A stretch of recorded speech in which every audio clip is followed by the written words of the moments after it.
Hello, Ipswich Middle School. Welcome to A Long Walk to Water, Chapter 17. Please make sure that as you read along, or if you want to follow the PDF, that you follow along as closely as possible. So let's get started with some vocabulary. So, your first vocabulary word was one that kind of caught me off guard a little bit, and it is scything.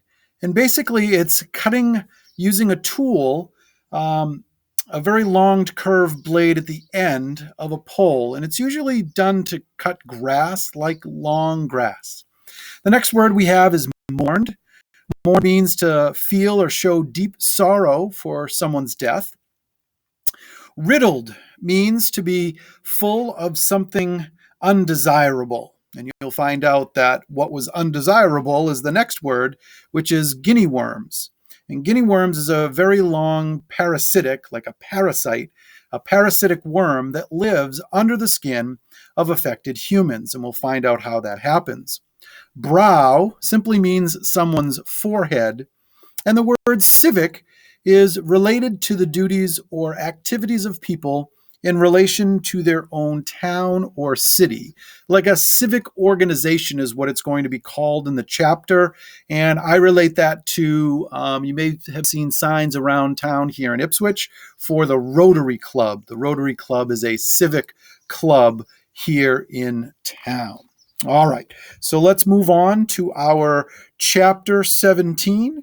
We're going to start off in southern Sudan in 2009, and Naya is the one we're going to be talking about here first. What do you think we're building here? Naya's father asked, smiling. A house? Naya guessed. Or a barn? Her father shook his head. Something better, he said. A school. Naya's eyes widened. The nearest school was half a day's walk from their home. Naya knew this because Depp had wanted to go there, but it was too far. A school, she echoed. Yes, he replied. With the well here, no one will have to go to the pond anymore, so all the children will be able to go to school. Naya stared at her father. Her mouth opened, but no words came out. When at last she was able to speak, it was only a whisper. All the children, Papa? The girls too? Her father's smile grew broader. Yes, Naya, girls too, he said. Now, go and fetch us some water. And he returned to his work, scything the long grass. Naya went back and picked up the plastic can. She felt as if she was flying. School. She would learn to both read and write. How exciting for Naya and the girls in her village. Now, Sudan and Rochester, New York, from 2003 to 2007. Salva stood at the door of one of the beds in the crowded clinic. Hello, he said. Hello, the patient replied politely. I have come to visit you, Salva said. To visit me? The man frowned. But who are you? You are Mowen Duck Art, aren't you? Yes, that is my name. Salva smiled, his insides trembling. Even though his father looked older now, Salva had recognized him right away. But it was as if his eyes needed help from his ears. He needed to hear his father's words to believe he was real. I am your son. I am Salva. The man looked at Salva and shook his head. No, he said. It is not possible. Yes, Salva said. It's me, father. He moved to the side of the bed. Mowen Dot reached out and touched the arm of this tall stranger beside him. Salva? He whispered. Can it really be you? Salva waited. Mawin Dutt stared for a long moment. Then he cried out, "Salva! My son! My son!" His body shaking with sobs of joy, he reached up to hug Salva tightly. It had been almost 19 years since they had last seen each other. Mawin Dutt sprinkled water on his son's head, the Dinkin way of blessing someone who was lost and is found again. "Everyone was sure you were dead," Mawin Dutt said. "The village wanted to kill a cow for you." That was how Salva's people mourned, another vocabulary word, the death of a loved one. "I would not let them," his father said. "I never gave up hope that you were still alive somewhere." And my mother?" Salva asked, barely daring to hope. His father smiled. "She is back in the village." Salva wanted to laugh and cry at the same time. "I must see her." But his father shook his head. "There is still war near Lornark, my son. If you went there, both sides would try to force you to fight with them. You must not go." There was so much more to talk about.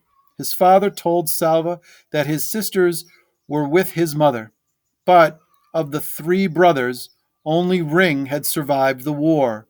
Ark, the oldest, and Cowl, the youngest, were both dead. Little Cowl. Salva closed his eyes for a moment, trying to picture his brother through a haze of time and grief. He learned more about his father's illness. Years of drinking contaminated water had left Mawin Dutt's entire digestive system riddled with guinea worms. So there are the two vocabulary words there. Sick and weak, he had walked almost 300 miles to come to this clinic and was barely alive by the time he finally arrived. Salva and his father had several days together, but all too soon it was time for Salva to return to America. His father would be leaving the clinic shortly as well. The surgery he had undergone had been successful, and he would soon be strong enough to make the long walk home. "I will come to the village," Salva promised, "as soon as it is safe." "We will be there waiting for you," his father promised in turn. Salva pressed his face tightly to his father's as they hugged goodbye. Their tears flowed and blended together. On the plane back to the United States, Salva replayed in his mind every moment of his visit with his father. He felt again the coolness of his brow, his forehead, that's your vocabulary word, when his father had sprinkled the water blessing on him. An idea came to him, an idea of what he might be able to do to help the people of Sudan.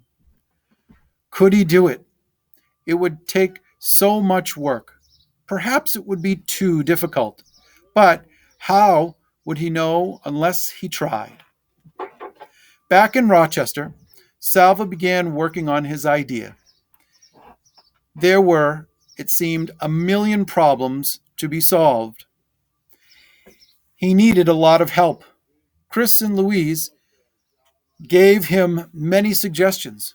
Scott, a friend of theirs, was an expert in setting up projects like the ones Salva had in mind. He and Salva worked together for hours and days, which grew into weeks and months. Along the way, Salva met other people who wanted to help. He was grateful to all of them, but even with their help, it was much more work than he had imagined. Salva had to raise money for the project, and there was only one way to do this. He would have to talk to the people and ask them to give money. The first time Salva spoke, in front of an audience was in a school cafeteria. About 100 people had come to hear him. There was a microphone at the front of the room. Salva's knees were shaking as he walked to the mic. He knew that his English was not very good. What if he made mistakes in pronunciation? What if the audience couldn't understand him? But he had to do it. If he didn't talk about the project, no one would learn about it. No one would donate money, and he would never be able to make it work. Salva spoke into the microphone. Hello? He said. At that moment, something went wrong with the sound system. The speakers behind him let out a dreadful screech. Salva jumped and almost dropped the mic. His hands trembling, he looked out at the audience. People were smiling or chuckling.